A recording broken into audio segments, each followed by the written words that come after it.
आज की वीडियो में हम बीएससी फाइनल ईयर बॉटनी का हम सेकंड पेपर यहाँ पास देखने वाले हैं, ठीक है, जो कि मोस्ट आईएमपी क्वेश्चंस रहेंगे। ठीक है, आज हम सारी यूनिट से वेरी इंपॉर्टेंट क्वेश्चन देखने वाले हैं, तो वीडियो बहुत ही ज़्यादा इंपॉर्टेंट होने वाला है, तो वीडियो को ज़रूर लास्ट तक ज़रूर देखिएगा।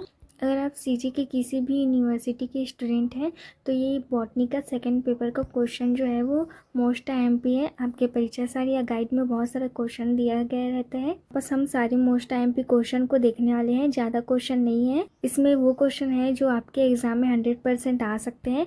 वेरी इंपॉर्टेंट है, 100% क्वेश्चन जो है वो यहीं से आने के चांसेस है, तो वीडियो को लास्ट तक जरूर देखिएगा, वीडियो को स्किप मत कीजिएगा, नहीं तो सारे आईएमपी क्वेश्चन आप मिस कर देंगे। तो यहाँ पास फर्स्ट यूनिट का देखिए, फर्स्ट यूनिट में क्या दिया गया है, कोशिका क्या होता है, इसकी परासंरचना तथा कार्य का वर्णन कीजिए। ठीक है, तो कोशिका क्या होता है उसका डायग्राम बना देना, इसके बाद उसकी परासंरचना का भी डायग्राम होगा तो उसको बना देना, तथा इसके बाद कार्य का वर्णन कीजिए करके बोला गया है। ठीक है, तो यहाँ पर हमने फर्स्ट क्वेश्चन देख लिया, ये जो क्वेश्चन है वो इम्पोर्टेंट है, तो इसको एक बार देख लीजिएगा फर्स्ट यूनिट से। ठीक है, इसके अथवा में क्या दे सकता है, यहाँ पर देखिए टिप्पणी लिखिए, कोई 2 पर टिप्पणी लिखिए करके यहाँ पर बोला गया है। ठीक है, तो सबसे पहले प्लाज्मा झिल्ली का वर्णन कीजिए या टिप्पणी लिखिए करके बोला गया है। ठीक है, तो इसका डायग्राम भी बना लेना।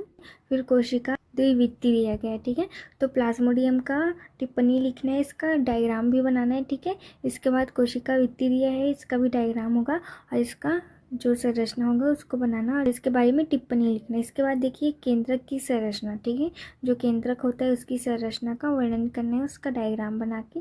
इसके बाद देखिए सेकंड क्वेश्चन जो है गुणसूत्र की आकारिकी, पहले गुणसूत्र का आपको आकारिकी बनाना है, उसके बाद परसंरचना एवं कार्यों का वर्णन करना है। ठीक है, गुणसूत्र के कौन कौन से जो कार्य होते हैं उसका वर्णन करना है। ठीक है, तो ये सेकंड क्वेश्चन हमने देख लिया। इसके अथवा में क्या दे सकता है, इसके अथवा में देखिए आपस विभाजन क्या है, समसूत्री विभाजन और अर्धसूत्री विभाजन की विभिन्न व्यवस्थाओं का वर्णन कीजिए। ठीक है, तो ये जो क्वेश्चन है वो वेरी इंपॉर्टेंट है, ये हर साल आता है, ये क्वेश्चन को एक बार जरूर कीजिएगा क्योंकि ये जो है वो मोस्ट आईएमपी क्वेश्चन है। इसके बाद हम थर्ड क्वेश्चन देखेंगे, गुणसूत्र विपत्त या परिवर्धन क्या है। ठीक है, परिवर्धन को ही विपत्त बोलते हैं। तो इसके बाद देखिए गुणसूत्रों की संरचना में होने वाली प्रमुख परिवर्तन का सचित्र वर्णन कीजिए। ठीक है, तो पहले गुणसूत्र परिवर्तन क्या है, गुणसूत्र कैसे परिवर्तन होता है, ये सब पूछा गया है। ठीक है, फिर गुणसूत्र की संरचना में होने वाले प्रमुख परिवर्तन का सचित्र वर्णन कीजिए, कौन कौन से परिवर्तन होता है उसका सचित्र वर्णन कीजिए, यहाँ पास बोला गया है। ठीक है,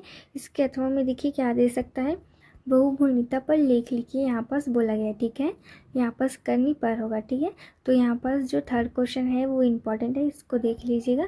इसके बाद हम सेकंड यूनिट का बात करेंगे। सेकंड यूनिट में मेंडल कौन थे, मेंडल के अनुवांशिकता के नियमों का समझाइए। ठीक है, तो ये भी क्वेश्चन जो है वो आईएमपी है, इसको भी कर लेना।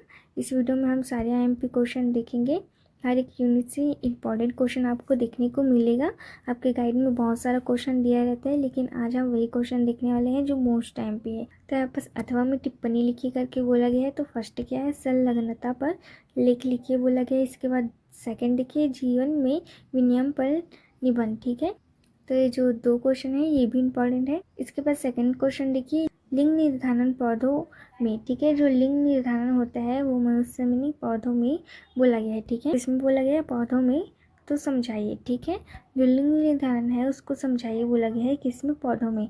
इसके अथवा में क्या दे सकता है, लिंग संलग्नता वंशी गति को समझाइए, किसके उदाहरण से समझाइए करके आपस बोला गया है। ठीक है, इसके बाद थर्ड यूनिट का देखते हैं। फर्स्ट क्वेश्चन देखिए अनुवांशिक पदार्थ क्या है, डीएनए की रासायनिक संगठन प्रकार एवं उसकी आणविक संरचना का वर्णन कीजिए। ठीक है, इसके अथवा में क्या दे सकते हैं, डीएनए प्रतिवलन या द्विगुणन क्या होता है, ये कितने प्रकार के होते हैं, इसकी अर्धसरक्षी विधि को समझाइए करके बोला गया है। ठीक है, तो जो दोनों क्वेश्चन जो है वो वेरी इंपॉर्टेंट है, तो थर्ड यूनिट से आप ये क्वेश्चन को जरूर करके जाइएगा। इसके बाद फोर्थ यूनिट का देखते हैं। इसके बाद यहाँ पास फोर्थ यूनिट का फर्स्ट क्वेश्चन देखिए क्या दे सकता है, उत्परिवर्तन क्या होता है, ये कितने प्रकार के होते हैं, जिन उत्परिवर्तन का संक्षेप में वर्णन कीजिए, यहाँ पास बोला गया है। ठीक है, तो जो उत्परिवर्तन होता है सबसे पहले क्या होता है पूछा गया है, ये कितने प्रकार के होते हैं, जिन उत्परिवर्तन का संक्षेप में समझाइए। ठीक है, जिन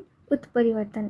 तो कितने प्रकार के होते हैं, उसमें से जीन परिवर्तन भी आता होगा, तो उसी को समझाइए, संक्षेप में बोला गया है। ठीक है, तो यहाँ पर जीन परिवर्तन का जो डायग्राम होगा उसको जरूर बनाइएगा। इसके अथवा में देखिए क्या दे सकता है, टिप्पणी लिखिए, किसी एक पर बोला गया है। ठीक है, यहाँ पर देखिए आरएनए की आणविक संरचना एवं इनके प्रकारों का उल्लेख कीजिए। ठीक है, तो आरएनए क्या होता है, इसकी आणविक संरचना का क्या डायग्राम बनाना है और इसके प्रकारों का उल्लेख करना है। ठीक है, इसके बाद सेकंड देखो क्या दे सकता है, प्रोटीन संश्लेषण की क्रियाविधि। ठीक है, प्रोटीन संश्लेषण की जो क्रियाविधि है उसको समझाइए बोला गया। क्वेश्चन क्या दे सकता है यहाँ पर, लैक ऑपेरॉन जीन अभिव्यक्ति मॉडल का वर्णन कीजिए, यहाँ पर बोला गया। ठीक है, अब ये सेकंड क्वेश्चन के अथवा में देखिए क्या दे सकता है, टिप्पणी लिखिए, किसी दो पर बोला गया है। ठीक है, फर्स्ट है पादप ऊतक संवर्धन तकनीक, दूसरा देखिए काई संकरण, तीसरा देखिए प्रोटोप्लास्ट संवर्धन की क्रियाविधि। ठीक है, तो ये जो दो क्वेश्चन हमने बताया वो भी इम्पोर्टेंट है।